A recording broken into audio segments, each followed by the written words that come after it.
दोस्तों, आप बहुत मेहनत करके पैसा कमाते हैं और पैसा कमाने के बाद जब आपके पास कुछ पैसा बच जाता है बाकी सब खर्चा करने के बाद, तो आप उसको इन्वेस्टमेंट करने के बारे में सोचते हैं। और इन्वेस्टमेंट करने के तरीके जो आज तक जहां पे आप करते आए थे, तो आप इन्वेस्टमेंट करते थे या तो आप बैंक में एफडी बना लेते थे या आप गोल्ड में इन्वेस्टमेंट करते थे, और बहुत से लोग ऐसा करते थे कि वो रियल एस्टेट को बाय कर लेते थे।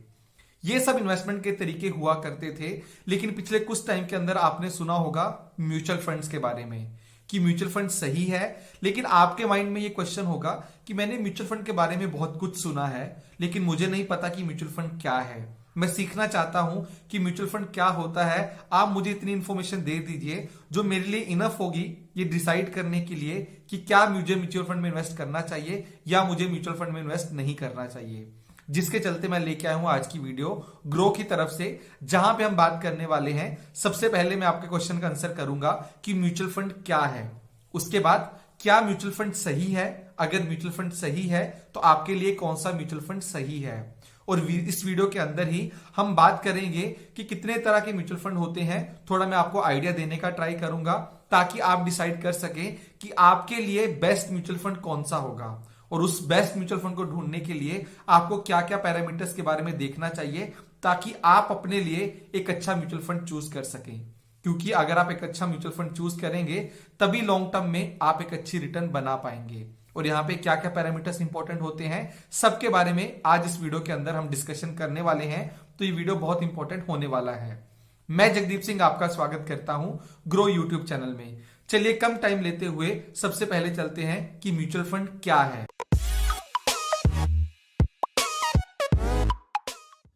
अब दोस्तों, म्यूचुअल फंड क्या है? म्यूचुअल फंड एक इन्वेस्टमेंट करने का तरीका है।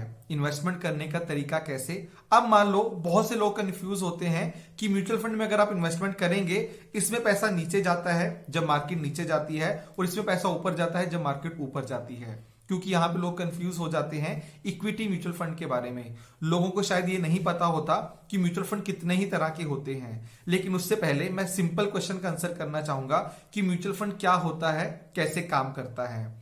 तो दोस्तों, मान लीजिए एक कंपनी है जहां पे एक्सपर्ट्स बैठे हुए हैं जिनको पता है कि कहां पे इन्वेस्टमेंट करनी चाहिए। और उनके पास एक बहुत अच्छी रिसर्च टीम है जो रिसर्च करके उनको बताएगी कि अच्छा, अगर आपको इक्विटी में इन्वेस्टमेंट करना है तो ये स्टॉक में आपको इन्वेस्टमेंट करना चाहिए। अगर आपको गोल्ड में इन्वेस्टमेंट करना है तो आपको कैसे करना चाहिए। अगर आपको डेट में इन्वेस्टमेंट करना है, डेट यानी कि कोई अगर कंपनीज लोन लेती हैं, उनको जो पैसा देती है कंपनीज, तो उसके ऊपर जो इंटरेस्ट मिलता है सिंपल भाषा में।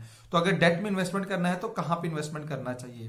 क्योंकि इस पूरी कंपनी के पास एक बहुत अच्छी रिसर्च टीम है, बहुत अच्छे एक्सपर्टीज वाले लोग हैं जिनको पता है कि कहां पे इन्वेस्टमेंट करना चाहिए। अब दोस्तों, बात आती है कि मेरे और आपके जैसे जो नॉर्मल इन्वेस्टर होते हैं, जो इन्वेस्टमेंट जर्नी स्टार्ट करने वाले हैं, जो अभी तक एफडी, गोल्ड या रियल एस्टेट में इन्वेस्ट करते थे, वो अगर सोचेंगे कि उनको शेयर मार्केट में इन्वेस्टमेंट करना है या डेट मार्केट में मान लो इन्वेस्टमेंट करना है, तो वो सारी रिसर्च हम नहीं कर पाएंगे। क्योंकि शेयर मार्केट में इन्वेस्टमेंट करना काफी कॉम्प्लेक्स होता है। यहाँ पे बहुत से लोग नुकसान भी उठा लेते हैं जब वो सही तरीके से इन्वेस्टमेंट नहीं करते। तो यहां पे बात आती है म्यूचुअल फंड की। तो म्यूचुअल फंड की जो एएमसी होती है, एसेट मैनेजमेंट कंपनी, जिस कंपनी के बारे में आपको अभी बता रहा था कि जिनके पास सारे एक्सपर्ट होते हैं, जिनके पास सारे रिसर्च वाले लोग होते हैं जो डिसाइड कर सकते हैं कि कहां पे इन्वेस्टमेंट करना चाहिए। तो म्यूचुअल फंड में मेरे और आपके जैसे लोग एएमसी के पास अपना पैसा डालते हैं और वहां पे जो एक्सपर्ट लोग होते हैं वो आपका पैसा आगे एसेट्स में इन्वेस्ट करते हैं। अब यहां पे आप कंफ्यूज हो गए होंगे कि जो मैंने एसेट मैनेजमेंट कंपनी को अपना पैसा दिया, क्या उनकी मर्जी होती है कि वो कहीं पे भी पैसा इन्वेस्ट कर सकते हैं। लेकिन दोस्तों, यहां पे आपको कंफ्यूज होने की जरूरत नहीं है। तो सबसे पहले म्यूचुअल फंड बहुत तरीके के होते हैं। सबसे पहले अगर मैं बात करता हूं इक्विटी म्यूचुअल फंड की, तो इक्विटी म्यूचुअल फंड वो होते हैं जो शेयर मार्केट में इन्वेस्ट करते हैं। तो जब आप सोचते हैं कि आपको शेयर मार्केट में इन्वेस्ट करना है, आपने अपना मन बना लिया, अब आपने सोच लिया कि आपको शेयर मार्केट के अंदर इन्वेस्टमेंट करना है। अब शेयर मार्केट में इन्वेस्टमेंट करने के भी बहुत से ऑब्जेक्टिव हो सकते हैं। जैसे कि आपने सोचा कि आपको सिर्फ बड़ी कंपनीज में इन्वेस्ट करना है, जिसको हम नॉर्मली लार्ज कैप कंपनीज भी बोलते हैं। लेकिन वो लार्ज कैप कंपनीज में क्या होता है कि आपका रिस्क कम होता है, लेकिन आपका रिटर्न भी थोड़ा सा कम बनता है। वहीं पे अगर मैं बात करता हूं छोटी कंपनीज की, क्योंकि जो कंपनी छोटी है उसकी बहुत बड़े कंपनी बनने के चांसेस होते हैं, तो वहां पे रिस्क भी ज्यादा होता है, वहां पे रिटर्न भी ज्यादा होता है। तो मेरे और आपके जैसे इन्वेस्टर जिनको लगता है कि वो ज्यादा रिस्क ले सकते हैं, वो सोचते हैं कि हमें छोटी कंपनीज में इन्वेस्ट करना है क्योंकि मुझे ज्यादा रिटर्न चाहिए आने वाले टाइम में। तो दोस्तों यहाँ पे जो एसेट मैनेजमेंट कंपनी होती है वो अपने अलग अलग तरीके की स्कीम्स लेके आती है, जहां पे लार्ज कैप म्यूचुअल फंड भी होते हैं, मतलब कि ऐसे म्यूचुअल फंड जो सिर्फ बड़ी कंपनीज में इन्वेस्ट करते हैं, ऐसे म्यूचुअल फंड भी होते हैं जो सिर्फ छोटी कंपनीज में इन्वेस्ट करते हैं, और ऐसे म्यूचुअल फंड भी होते हैं जो छोटी, बड़ी और मीडियम सभी तरीकों की कंपनीज में इन्वेस्टमेंट करते हैं। तो एक म्यूचुअल फंड कंपनी की अलग अलग स्कीम्स होती हैं, अलग अलग तरह के म्यूचुअल फंड होते हैं जो आपके पास ऑप्शन होती है जहां पे भी चाहे आप इन्वेस्टमेंट कर सकते हैं। अब मान लो कि मैं एक इन्वेस्टर हूं, मुझे ज्यादा रिस्क नहीं लेना, मुझे लेकिन शेयर मार्केट के अंदर इन्वेस्ट करना है और मुझे सिर्फ बड़ी कंपनीज के अंदर ही इन्वेस्ट करना है। तो मैं जाके देखूंगा कि मैं एक लार्ज कैप म्यूचुअल फंड में इन्वेस्टमेंट करना चाहता हूं, और मैं ग्रो ऐप के ऊपर आके सर्च कर सकता हूं कि लार्ज कैप म्यूचुअल फंड कौन कौन से हैं। इसके बाद मैं उनकी रिटर्न को देखूंगा कि पिछले कुछ टाइम के अंदर उन्होंने कैसा रिटर्न दिया है, उसके ऊपर मैं बाद में आता हूं। पहले मैं आंसर करता हूं कि म्यूचुअल फंड क्या होते हैं। तो यहां पे आपको समझ में आ गया कि जिस भी एसेट के अंदर आप इन्वेस्टमेंट करना चाहते हैं और आपको पता है कि आपको वहीं पे ही इन्वेस्टमेंट करना है, तो उसके लिए जो एएमसी होती है वो अलग अलग स्कीम्स लेके आती है, अलग अलग म्यूचुअल फंड लेके आती हैं जिनके अलग अलग ऑब्जेक्टिव होते हैं। तो आपको देखना है कि आपका ऑब्जेक्टिव कौन से म्यूचुअल फंड ऑब्जेक्टिव के साथ मैच हो रहा है, आप वहां पे अपना पैसा डालते हैं। तो म्यूचुअल फंड के पास एक पूल होता है पैसे का, जहां पे हमारे जैसे बहुत छोटे छोटे इन्वेस्टर्स अपना पैसा डालते हैं, वहां पे पैसा इकट्ठा हो जाता है, और वहां पे जो फंड मैनेजर होता है जिसके पास सारी एक्सपर्टीज होती है, जिसके पास पूरी नॉलेज होती है इन्वेस्टमेंट करने की, तो वो पूरे पूल ऑफ पैसे को इन्वेस्ट करता है उस एसेट में जो ऑब्जेक्टिव आपने चूज किया था। अब मान लो कि मेरी तरह 15-20 और लोग हैं जिन्होंने सोचा था कि लार्ज कैप म्यूचुअल फंड में इन्वेस्टमेंट करना है, तो हम सब जाएंगे एक एएमसी के पास अपना पैसा डालेंगे, और जो मेरा पैसा इकट्ठा हो जाएगा उसको फंड मैनेजर, जो कि एक बहुत ज्यादा एक्सपर्ट है, उसको इन्वेस्ट करेगा अलग अलग लार्ज कैप स्टॉक्स में, और वो ट्राई करेगा कि कम रिस्क लेते हुए वो हमें ज्यादा रिटर्न दे सके। तो दोस्तों म्यूचुअल फंड में फायदा यही होता है कि एक एक्सपर्ट होता है जो आपके पैसे को मैनेज करता है अपनी रिसर्च के साथ, लेकिन उसके लिए आपसे कुछ एक्सपेंस भी चार्ज किया जाता है। तो म्यूचुअल फंड एक इन्वेस्टमेंट करने का तरीका है जहां पे आप रिटर्न बनाने के लिए इन्वेस्टमेंट करते हैं। तो ये एक बहुत सिंपल सा डेफिनेशन है म्यूचुअल फंड का। तो दोस्तों यहां पे अगर आप एक तरीके से और देखना चाहें तो मान लो आपको बैंगलोर से चेन्नई जाना है। बैंगलोर से चेन्नई जाने के बहुत से तरीके हो सकते हैं, आप ट्रेन में भी जा सकते हैं, आप बस में भी जा सकते हैं, और आप इसके अलावा फ्लाइट में भी जा सकते हैं। तो वैसे ही जब आप पैसे कमाते हैं, आप सेविंग करते हैं, आप एक ऑब्जेक्टिव के लिए, एक गोल के लिए, एक डेस्टिनेशन के लिए पैसे को इन्वेस्ट करते हैं, और वो पैसा इन्वेस्ट करके आप वहां पे रिटर्न बनाने के लिए पैसा इन्वेस्ट करते हैं। और वो रिटर्न बनाने के तरीके बहुत से हो सकते हैं। वो तरीका एफडी में भी इन्वेस्टमेंट करके हो सकता है, वो गोल्ड में इन्वेस्टमेंट करके भी हो सकता है, वो रियल एस्टेट में भी इन्वेस्टमेंट हो सकता है, और वहां पे स्टॉक्स और म्यूचुअल फंड के अंदर भी इन्वेस्टमेंट करके ऑब्जेक्टिव पूरा हो सकता है। लेकिन वही होता है कि डेस्टिनेशन में पहुंचने के लिए आपको कितनी स्पीड चाहिए, आप कितना खर्चा कर सकते हैं, वो डिपेंड करता है उस मीडियम से जिसके थ्रू आप अपनी डेस्टिनेशन पे पहुंचते हैं। वैसे ही इन्वेस्टमेंट करके अगर आपको रिटायरमेंट चाहिए, अगर आपको ज्यादा रिटर्न चाहिए, उसके लिए आपके पास अलग अलग तरीके होते हैं, और म्यूचुअल फंड एक ऐसा तरीका है जहां पे आप एक्सपर्ट्स को अपना पैसा देते हैं, पर आप डिसाइड करते हैं कि आपको कितना रिस्क लेना है, उसके हिसाब से आपको रिटर्न मिलता है। अगर मैं यहां पे मान लूं कि अगर आप स्टॉक्स में इन्वेस्ट करते हैं या इक्विटी म्यूचुअल फंड में इन्वेस्टमेंट करते हैं, तो मिनिमम मैं हमेशा बोलता हूं कि आपको 7 या 8 साल के लिए इन्वेस्टमेंट करना चाहिए। तो दोस्तों अगर आप पिछले 7 या 8 साल में रिटर्न देख लें, कभी भी जाके 7 या 8 साल की सीएजी रिटर्न देख लें, तो आपको देखने में पता चलेगा कि म्यूचुअल फंड ने हमेशा एक अच्छा रिटर्न बना के दिया है अपने इन्वेस्टर्स को। तो यहां पे मैं आपको कमिट नहीं करना चाहूंगा कि आने वाले टाइम में भी अच्छी रिटर्न देगा, लेकिन पिछला हिस्टोरिकल रिटर्न बोलता है कि म्यूचुअल फंड ने एक अच्छा रिटर्न बना के दिया है अपने इन्वेस्टर्स को। लेकिन यहां पे अब मैं बात करता हूं पैरामीटर्स की जिसके बारे में आपको पता होना चाहिए अगर आप म्यूचुअल फंड में इन्वेस्टमेंट करना चाहते हैं। तो दोस्तों सबसे पहला चीज होता है आपका गोल। आप किसके लिए म्यूचुअल फंड में इन्वेस्टमेंट करना चाहते हैं? क्योंकि आप इन्वेस्टमेंट क्यों करते हैं? क्योंकि आपका एक गोल होता है, आपका एक डेस्टिनेशन होता है। अब मान लो कि मेरा एक गोल है अगले 5 साल का कि मुझे 5 साल बाद एक गाड़ी लेनी है। तो 5 साल बाद गाड़ी लेने के लिए मैं एक म्यूचुअल फंड में इन्वेस्टमेंट करना चाहता हूं।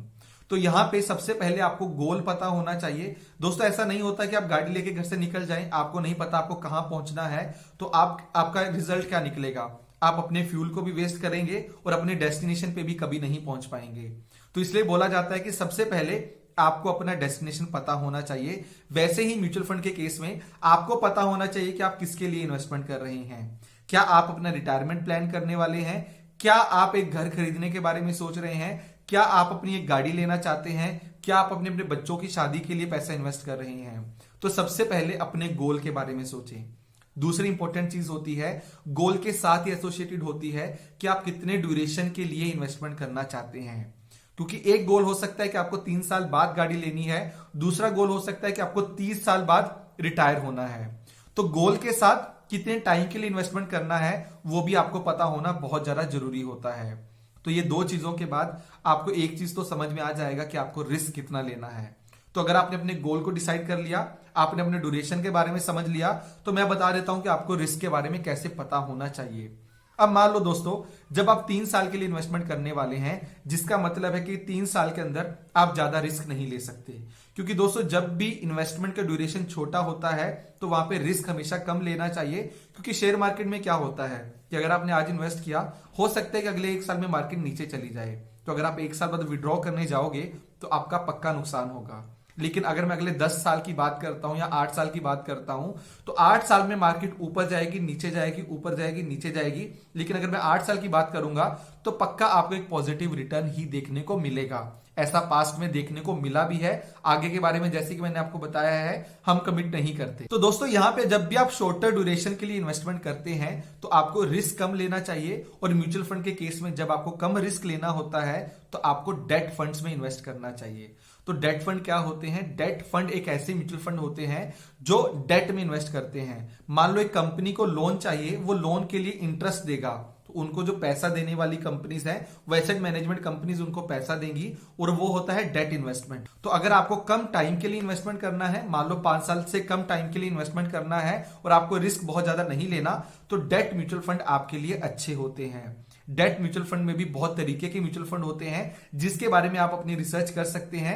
जैसे कि लिक्विड म्यूचुअल फंड, जहां पे सबसे कम और नॉमिनल रिस्क होता है। उसके बाद short duration mutual fund, long duration mutual fund, government securities. तो यहां पे अलग अलग तरह के म्यूचुअल फंड होते हैं डेट इंस्ट्रूमेंट्स में, जहां पे आप इन्वेस्टमेंट कर सकते हैं। तो दोस्तों डेट इंस्ट्रूमेंट्स के बाद बात आती है कि अगर आप 5 साल से ज्यादा टाइम के लिए इन्वेस्टमेंट करना चाहते हैं, मान लीजिए कि आप अगले 15 साल के लिए इन्वेस्टमेंट करना चाहते हैं, तो 15 साल का इन्वेस्टमेंट मतलब कि एक लॉन्गर ड्यूरेशन, आपका एक बहुत लंबे टाइम का गोल है। तो जब आपका ड्यूरेशन ऑब्जेक्टिव का 7 या 8 साल से आगे चला जाता है, आप इक्विटी म्यूचुअल फंड्स के अंदर इन्वेस्टमेंट करने के बारे में डेफिनेटली सोच सकते हैं। तो इक्विटी म्यूचुअल फंड क्या होते हैं? जो स्टॉक मार्केट में इन्वेस्ट करते हैं। और इसके बारे में मैंने आपको बताया भी था कि जब तक आप 7 या 8 साल से ज्यादा इन्वेस्टमेंट करने के बारे में नहीं सोच रहे, तब तक आपको इक्विटी म्यूचुअल फंड में इन्वेस्टमेंट नहीं करनी चाहिए। आपको डेट म्यूचुअल फंड को ही प्रेफर करना चाहिए। अब दोस्तों बात यहां पे ये आती है कि आपके पास इक्विटी म्यूचुअल फंड्स के अंदर भी मैं बोलूंगा कि हजारों ऑप्शन होती है जहां पे आप इन्वेस्ट कर सकते हैं। अब यहां पे इस क्वेश्चन का आंसर कैसे करें कि आपके लिए कौन सा म्यूचुअल फंड सही है, इसको मैं चूज कैसे करूं? तो सबसे पहले इक्विटी म्यूचुअल फंड के अंदर 3 मेजर कैटेगरीज होती हैं। लार्ज कैप म्यूचुअल फंड, जो कि बड़ी कंपनीज में इन्वेस्ट करते हैं, जहां पे रिस्क कम होता है लेकिन रिटर्न भी कम मिलता है। मिड कैप म्यूचुअल फंड, जो कि मीडियम कंपनीज के अंदर इन्वेस्टमेंट करते हैं, जहां पे रिस्क लार्ज कैप के कंपैरिजन में थोड़ा सा ज्यादा होता है लेकिन रिटर्न बनने के भी चांसेस ज्यादा होते हैं। उसके बाद बात आती है small cap mutual fund. Small cap mutual fund ऐसे म्यूचुअल फंड होते हैं जो छोटी कंपनीज में इन्वेस्ट करते हैं, जिसकी वजह से वहां पे रिस्क भी ज्यादा होता है और वहां पे रिटर्न बनाने के चांसेस भी ज्यादा होते हैं। तो ये तो हुई म्यूचुअल फंड की बात। आपको देखना है कि आपका गोल क्या है, आपका ड्यूरेशन क्या है, उसके हिसाब से आप कितना रिस्क ले सकते हैं और उसके हिसाब से आपको एक अच्छा म्यूचुअल फंड चूज करके वहां पे एक लंबे टाइम के लिए इन्वेस्टमेंट करना चाहिए। अब यहां पे बात आती है कि आपको ये सब चीजें समझ में आ गई।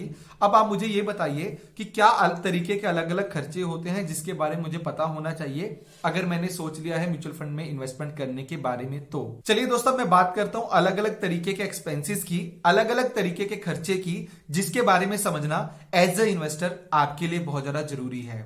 तो सबसे पहले, जैसे कि मैंने आपको बताया था कि म्यूचुअल फंड क्या है, तो एक कंपनी के पास अपना पैसा डालते हैं, वहां पे एक्सपर्ट टीम होती है, वहां पे रिसर्च टीम होती है जो आपके पैसे को इन्वेस्ट करती है जिस इंस्ट्रूमेंट में आपने इन्वेस्टमेंट करने के बारे में सोचा था। तो अब यहां पे दोस्तों एक कंपनी है जो रिसर्च कर रही है, जहां पे एक्सपर्ट लोग बैठे हैं, फंड मैनेजर, जो आपके पैसे को इन्वेस्ट करते हैं। तो उनका बहुत सारा खर्चा भी होता होगा, उनको रिसर्च करनी पड़ती होगी, जो उनके फंड मैनेजर उनको सैलरी देनी पड़ती होगी, एक बहुत बड़ी टीम होगी जो आपका सारा बुक्स को कीप करती है, आपके सारे खर्चे को निकाल के रखती है, इसके अलावा पूरी रिसर्च करती है, इन्वेस्टमेंट करती है, पूरी ट्रांजैक्शंस करती है।